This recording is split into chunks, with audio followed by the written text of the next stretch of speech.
छोटे बच्चे देखते हैं पोगो और आपको अपडेट रहना है तो देखिए गो गो। तो हम लोग बात करेंगे आज आपके लिए बहुत ही प्यारा टॉपिक लेके आया हूँ मेरे प्यारे दोस्तों, भारत के 10 रहस्यमय मंदिर। भारत के 10 रहस्यमय मंदिर के बारे में हम लोग बात करेंगे। प्राचीन काल में जब मंदिर बनाए जाते थे तो वास्तु और खगोल विज्ञान का ध्यान रखा जाता था। इसके अलावा राजा महाराजे अपना खजाना छुपाकर इसके ऊपर मंदिर बना देते थे और खजाने तक पहुंचने के लिए अलग से रास्ते बनाते थे। वो लोग क्या करते थे, खजाना छुपाने के लिए ऊपर मंदिर बनाते थे, नीचे खजाने जाने के लिए अलग से रास्ता बनाते थे। इसके अलावा भारत के कुछ ऐसे मंदिर भी हैं जिनका संबंध न तो वास्तु से है, न खगोल विज्ञान से, न ही खजाने के इन मंदिरों का रहस्य आज तक कोई जान पाया है। ऐसे ही 10 मंदिरों के बारे में हमने आपके लिए जानकारी जुटाई है। भारत में वैसे तो हजारों रहस्यमय मंदिर है, लेकिन यहाँ प्रस्तुत है कुछ खास 10 प्रसिद्ध रहस्यमय मंदिरों की संक्षिप्त जानकारी, जिसे जानकर आप लोग हैरान हो जाएंगे और हम लोग चलेंगे सीधा उन मंदिरों के बारे में जानने के लिए। तो देखते हैं हमारा अगला वीडियो। तो नंबर 1 पे है हमारे कैलाश मानसरोवर, जो ये आप स्क्रीन पे देख रहे हैं। ये जो मंदिर है कैलाश मानसरोवर, यहाँ साक्षात भगवान शिव विराजमान है। ये धरती का केंद्र है, केंद्र सेंटर पॉइंट है। दुनिया के सबसे ऊंचे स्थान पर स्थित कैलाश मानसरोवर के पास ही कैलाश पर्वत की ओर आगे मेरू पर्वत स्थित है। ये संपूर्ण क्षेत्र शिव और देवलोक कहा गया है। रहस्य और चमत्कार से परिपूर्ण इस स्थान की महिमा वेद और पुराणों में भी भरी पड़ी है। किस चीज के बारे में? कैलाश मानसरोवर के बारे में। यहाँ पे साक्षात शिव विराजमान है। कैलाश पर्वत समुद्र सतह से 22,068 फुट ऊंचा है तथा हिमालय से उत्तरी क्षेत्र में तिब्बत में स्थित है। चूंकि तिब्बत अभी चीन के अधीन है, अतः कैलाश चीन में आता है, जो चारों धर्मों तिब्बती धर्म, बौद्ध धर्म, जैन धर्म और हिंदू धर्म का आध्यात्मिक केंद्र है। कैलाश पर्वत की 4 दिशाओं से 4 नदियों का उद्गम हुआ है। वो कौन कौन सी नदियां हैं? ब्रह्मपुत्र, सिंधु, सतलज और कर्णाली। ये चारों नदियां वहां से उनका उद्गम से, जहां से उनकी उत्पत्ति हुई है, जहां से नदियां बहती हैं। नंबर 2 पर हम जो रहस्य मंदिर की बात करेंगे वह है कन्याकुमारी। कन्याकुमारी में जो आप मंदिर देख रहे हैं अपनी स्क्रीन के ऊपर, ये कन्याकुमारी का मंदिर है। समुद्री तट पर ही कुमारी देवी का मंदिर है, जहां देवी पार्वती के कन्या रूप को पूजा की जाती है। मंदिर में प्रवेश के लिए पुरुषों को कुमार से ऊपर के वस्त्र उतारने पड़ते हैं। प्रचलित कथा के अनुसार देवी का विवाह संपन्न ना हो पाने के कारण बच गए दाल चावल बाद में कंकर बन गए। आश्चर्यजनक रूप से कन्याकुमारी के समुद्र तट की रेत में दाल और चावल के आकार और रंग रूप के कंकर बड़ी मात्रा में देखे जा सकते। कैसे? दाल और चावल की शेप में।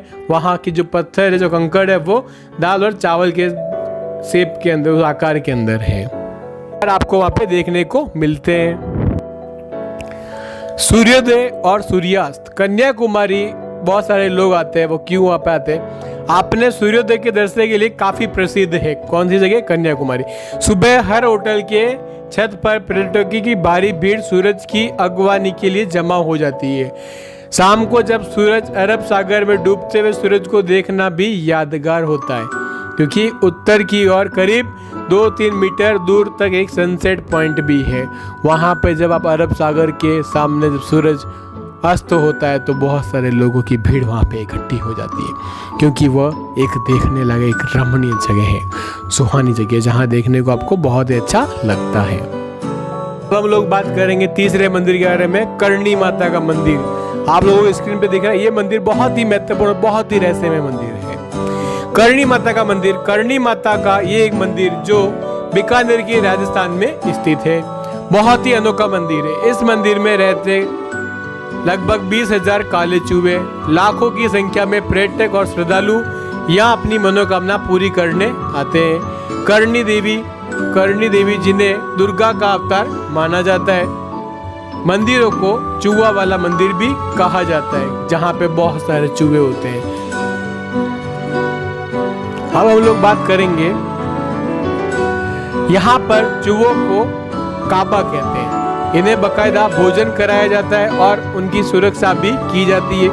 यहाँ इतने चूहे हैं कि आपको पापों को घसीट कर चलना पड़ेगा।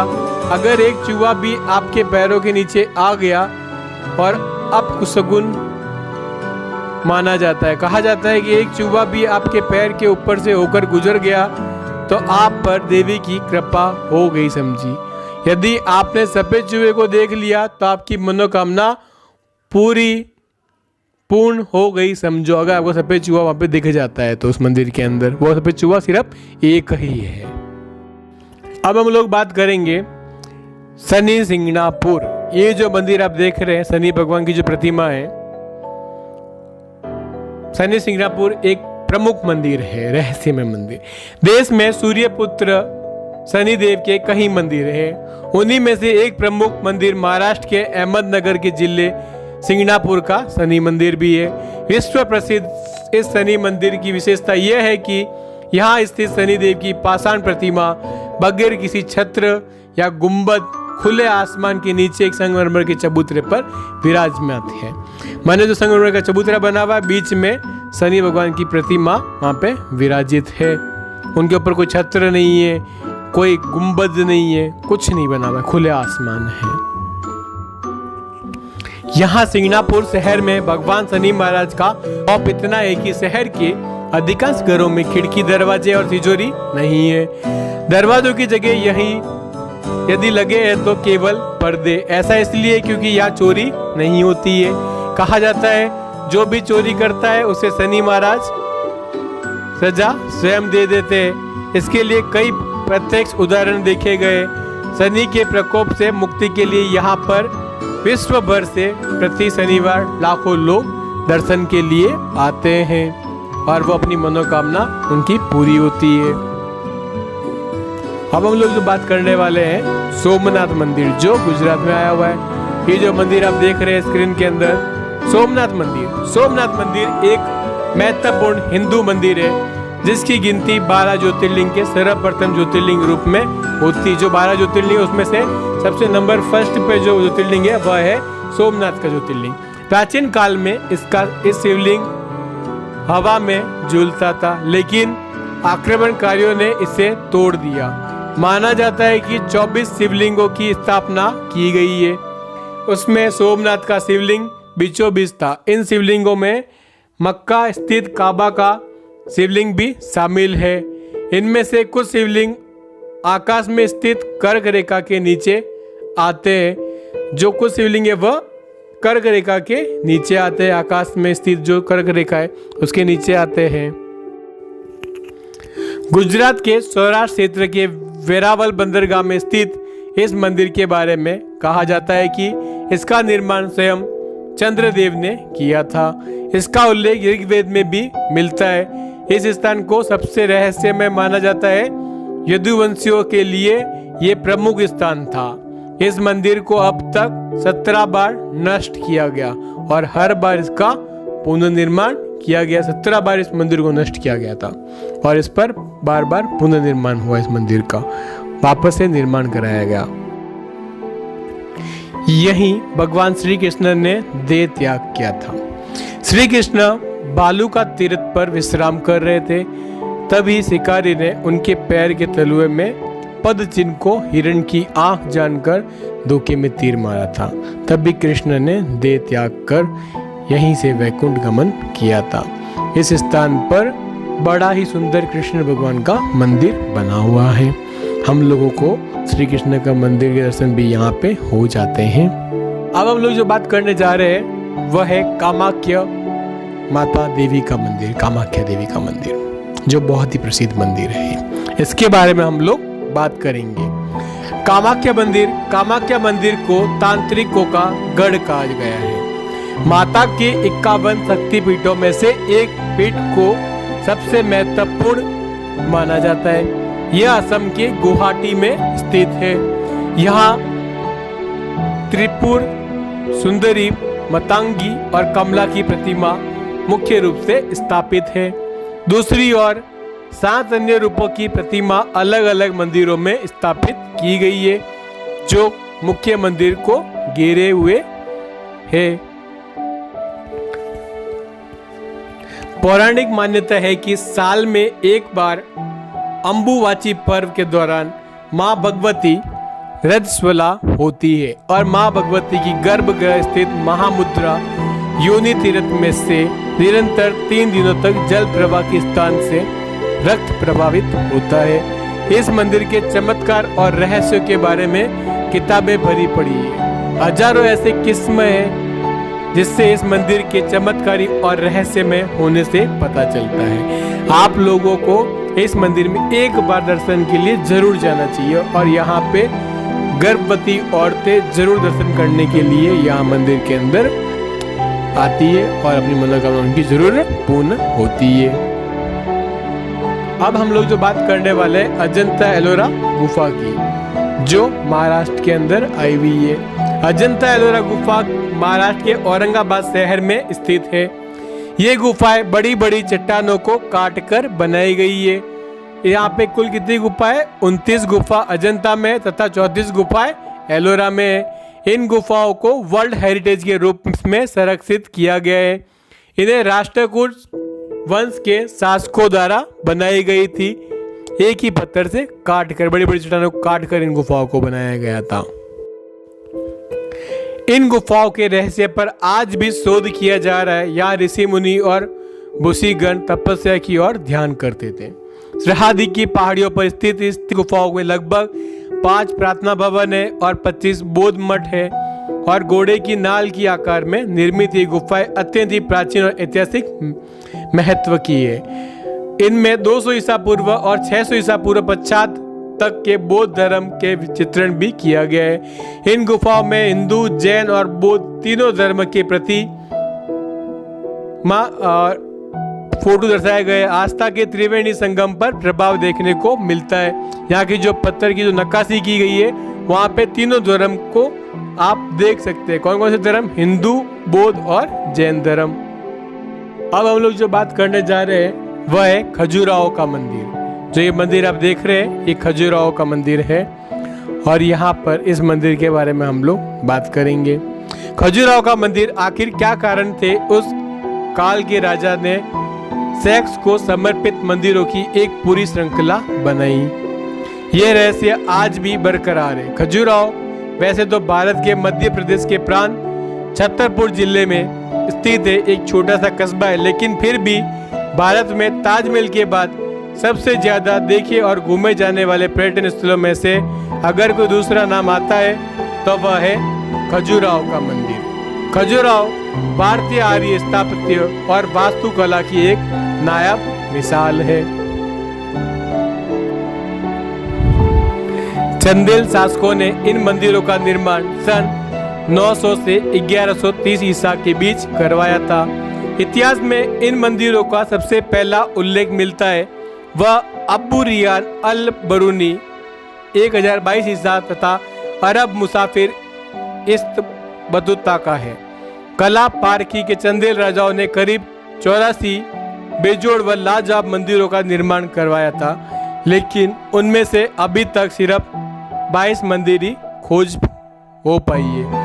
ये मंदिर शैव, वैष्णव तथा जैन संप्रदाय से संबंधित है। कौन कौन से? शैव, वैष्णव और जैन संप्रदाय के संबंधित है। तो जिस मंदिर के बारे में बात करने जा रहे हैं वह मंदिर है भैरव देव का, जो मध्य प्रदेश में आया हुआ है। काल भैरव का, उज्जैन के काल भैरव का मंदिर। हालांकि इस मंदिर के बारे में सभी लोग जानते हैं। यहाँ की काल भैरव की मूर्ति मदिरा पान करती है, मतलब शराब पीती है, इसलिए यहाँ मंदिर में प्रसाद की जगह शराब चढ़ाई जाती है। यही शराब यहाँ प्रसाद के रूप में बांटी भी जाती है। कहा जाता है कि काल भैरव नाथ इस शहर के रक्षक है। इस मंदिर के बाहर साल के 12 महीने 24 घंटे शराब उपलब्ध रहती है, क्योंकि इस मंदिर में प्रसाद की जगह शराब, मदिरा पान कराया जाता है। किन्हें? काल भैरव को। वो इस शहर की रक्षा करते हैं। अब हम लोग जो अंतिम जो जिस मंदिर के बारे में बात करने जा रहे हैं वह मंदिर है ज्वालामुखी देवी का मंदिर। ये जो ज्वाला आपको दिख रही है, जो अग्नि दिख रही है, इस मंदिर के बारे में आपको बताऊंगा। ज्वाला देवी का मंदिर हिमाचल के कांगड़ा घाटी के दक्षिण में 30 किलोमीटर दूरी पर स्थित है। यह मां सती के 51 शक्तिपीठों में से एक है। यहाँ माता की जीवगिरी थी। हजारों वर्षों से यहाँ स्थित देवी के मुख से अग्नि निकल रही है। देवी का जो मुख है वहां से अग्नि निकल रही है। इस मंदिर की पांडवों ने की थी। किसने की थी? पांडवों ने की थी। और यहाँ पे आज भी माता के मुख से अग्नि प्रज्वलित हो रही है। इस जगह का एक अन्य आकर्षण तांबे का पाइप भी है, जिसमें से प्राकृतिक गैस का प्रवाह होता है। इस मंदिर में अलग अलग अग्नि की अलग अलग 9 लपटें हैं, जो अलग अलग देवियों को समर्पित है। वैज्ञानिकों के अनुसार ये मृत ज्वालामुखी की अग्नि भी हो सकती है। जो मृत ज्वालामुखी होता है ना, जो ज्वालामुखी बंद हो चुका, वो अग्नि भी हो सकती है। वो लोग वैज्ञानिक ये कह रहे हैं। अब मैं आपको बता रहा हूँ, हजारों साल पुराने माँ ज्वाला देवी के मंदिर में जो 9 ज्वालाएं प्रज्वलित है, ये 9 देवी महाकाली, लक्ष्मी, सरस्वती, अन्नपूर्णा, चंडी, विद्यावासिनी, हिंगलाज माता, भवानी, अंबिका माता और अंजना देवी की स्वरूप है। कहते हैं कि सतयुग में महाकाली के परम भक्त राजा भूमिचंद ने सपने में प्रेरित होकर यह भव्य मंदिर बनवाया था। जो भी सच्चे मन से इस रहस्य में मंदिर के दर्शन के लिए आया है, उसकी सारी मनोकामनाएं पूरी हो जाती है। तो आप लोगों को भी दर्शन के लिए यहाँ पे जाना चाहिए। और हर वर्ष यहाँ पे लाखों की संख्या में श्रद्धालु यहाँ पे दर्शन के लिए आते हैं और उनकी मनोकामना जरूर पूर्ण होती है। अगर आपको मेरा वीडियो अच्छा लगता है तो प्लीज़ मेरे चैनल गोगो फैक्ट को सब्सक्राइब कर लीजिए और बेल आइकन को दबा दीजिए। और मैं आपके लिए ऐसे ही नए नए रोचक तथ्य लाता रहूँगा, और इसके लिए थैंक यू।